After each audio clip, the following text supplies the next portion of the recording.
Assalamualaikum warahmatullahi wabarakatuh. Selamat pagi, salam sejahtera buat kita semua. Salam Om Swastiastu, Namo Buddhaya. Yang terhormat Bapak Ikhlas UI Akmal, SPD MA, selaku dosen pengampu mata kuliah kewirausahaan dan saya cintai dan saya banggakan teman-teman sekalian.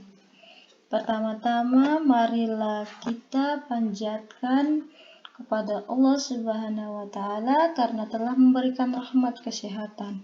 Tak lupa pula selawat serta salam selalu kita curahkan kepada baginda kita Rasulullah Shallallahu Alaihi Wasallam. Sebelum saya menjelaskan materi, terlebih dahulu saya akan menyebutkan nama anggota kelompok saya. Andri Saputra, Eni Winarni Sapitra, Nurul Ilmawanti, dan saya Widya Astuti yang akan menjelaskan materi branding, pemasaran dan manajemen keuangan. Yang pertama adalah branding.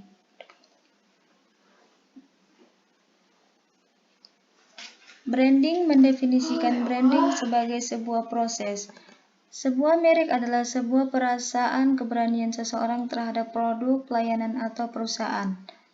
Sebuah merek lebih dari hanya sebuah iklan atau penjualan.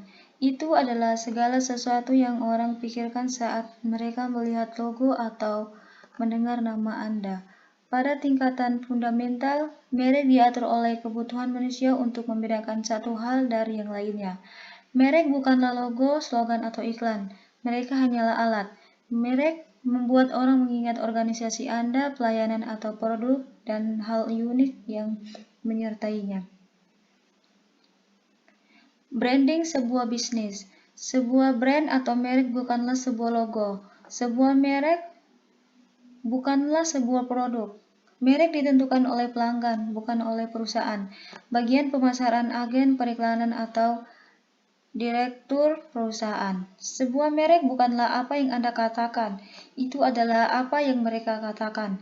Sebuah merek adalah sebuah janji tentang keuntungan tertentu dan nilai. Sebuah janji yang penuh arti dan relevan kepada pelanggan. Sebuah janji yang berbeda dengan yang lainnya.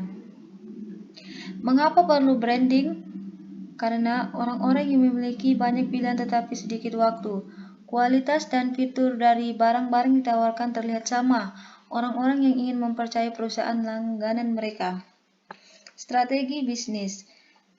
Sebuah merek yang baik akan menyampaikan pesan yang jelas, menegaskan kepercayaan Anda, menghubungkan diri Anda dengan target pasar, memotivasi pembeli, menciptakan kesetiaan pelanggan. Elemen kreatif dalam branding. Nama, kata yang dipakai untuk mengidentifikasi sebuah perusahaan, produk, layanan, atau konsep. Logo, visualisasi merek dagang yang mengidentifikasi merek.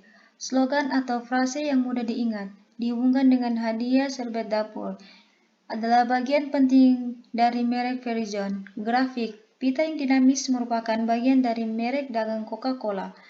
Bentuk khusus dari botol Coca-Cola atau Volkswagen Beetle merupakan elemen dari merek dagang.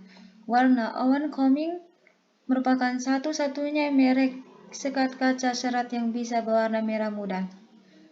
Membuat logo, investigasi dan analisis data, brief design, mengembangkan gagasan, menyempurnakan gagasan menjadi elemen dasar, implementasi rancangan pada bagian media yang dipilih. Materi kedua adalah pemasaran. Definisi pemasaran. Pemasaran adalah proses sosial yang di dalamnya terdapat individu dan kelompok yang mendapatkan apa yang mereka butuhkan dan inginkan dengan menciptakan, mewarnakan, dan secara bebas mempertukarkan produk yang bernilai pihak lain. Konsep penjualan dan pemasaran. Perusahaan yang mempraktikkan konsep penjualan menjual apa yang mereka buat daripada membuat apa yang diinginkan. Konsep kontraks. Perusahaan yang mempraktikkan konsep pemasaran menentukan kebutuhan dan keinginan pasar dan mengirimkan produk atau jasa yang diinginkan secara lebih efektif dan efisien daripada apa yang dilakukan pesaingnya. Strategi distribusi. Distribusi intensif. Produk distribusi melalui sebanyak mungkin saluran berupa grosir atau pengecer. Biasanya digunakan untuk produk berupa konsumsi berbiaya rendah dengan daya tarik yang luas seperti tabloid, koran, atau majalah. Distribusi eksklusif. Hak eksklusif diberikan produsen dalam mendistribusikan produk ke sejumlah grosir atau pengecer yang terbatas dalam wilayah geografis tertentu. Contoh, penjualan kendaraan otomotif pada dealer di Kota Makassar. Strategi harga. Penetration pricing harga lebih rendah dari kompetitor sering digunakan untuk bisnis baru. Secara khusus diterapkan apabila konsumen potensial memiliki hubungan yang baik dengan kompetitor. Dengan harga yang lebih murah menjadi alasan bagi konsumen mencoba produk atau jasa dengan penawaran yang sama atau lebih baik. Skimming pricing apabila perusahaan memiliki kemampuan menawarkan produk atau jasa kepada target pasar dan mereka bersedia membeli produk atau jasa yang kita miliki dengan kualitas yang tinggi, garansi, dan prestisius. Competitive pricing merupakan strategi dengan menyamakan harga dengan kompetitor. Hal ini yang bisa dilakukan apabila bisnis yang diajarkan memiliki kemampuan yang kuat atau memiliki asosiasi bisnis sehingga ada aturan disepakati anggota untuk menggunakan harga yang sama. Strategi promosi, iklan, promosi penjualan, pemasaran langsung, hubungan masyarakat, media sosial. Manajemen keuangan. Definisi manajemen keuangan. Manajemen keuangan adalah segala aktivitas yang berhubungan dengan pengelolaan pendanaan dan pengelolaan aktiva dengan beberapa tujuan menyeluruh. Fungsi manajemen keuangan, fungsi penggunaan dana, fungsi pemenuhan kebutuhan dana, fungsi kebijakan dividen. Persediaan bahan baku. Bahan baku adalah bahan-bahan yang digunakan dalam proses produksi. Persediaan bahan baku berisi informasi tentang harga pokok bahan baku yang ada pada tanggal neraca. Persediaan dalam proses. Persediaan dalam proses terdiri dari biaya bahan baku dan biaya-biaya pabrik lain yang terjadi untuk memproduksi barang setengah jadi. Untuk menyelesaikan produk masih diperlukan biaya tambahan. Persediaan barang jadi. Persediaan barang jadi terdiri dari total biaya pabrik untuk bahan yang telah selesai diproduksi tetapi belum dijual. Biaya pabrik. Biaya bahan baku merupakan biaya untuk barang-barang yang dapat dengan mudah dan langsung diidentifikasikan dengan barang jadi. Contoh bahan baku adalah kayu bagi perusahaan mebel atau tembakau bagi perusahaan rokok. Biaya buruh langsung merupakan biaya untuk buruh yang menangani secara langsung proses produksi untuk menghasilkan barang jadi. Contoh buruh langsung adalah tukang kayu dalam perusahaan mebel atau pelinting rokok dalam perusahaan rokok. Biaya pabrikasi merupakan biaya-biaya pabrik selain bahan baku dan buruh langsung. Biaya ini tidak dapat diidentifikasikan secara langsung dengan barang yang dihasilkan. Biaya produksi.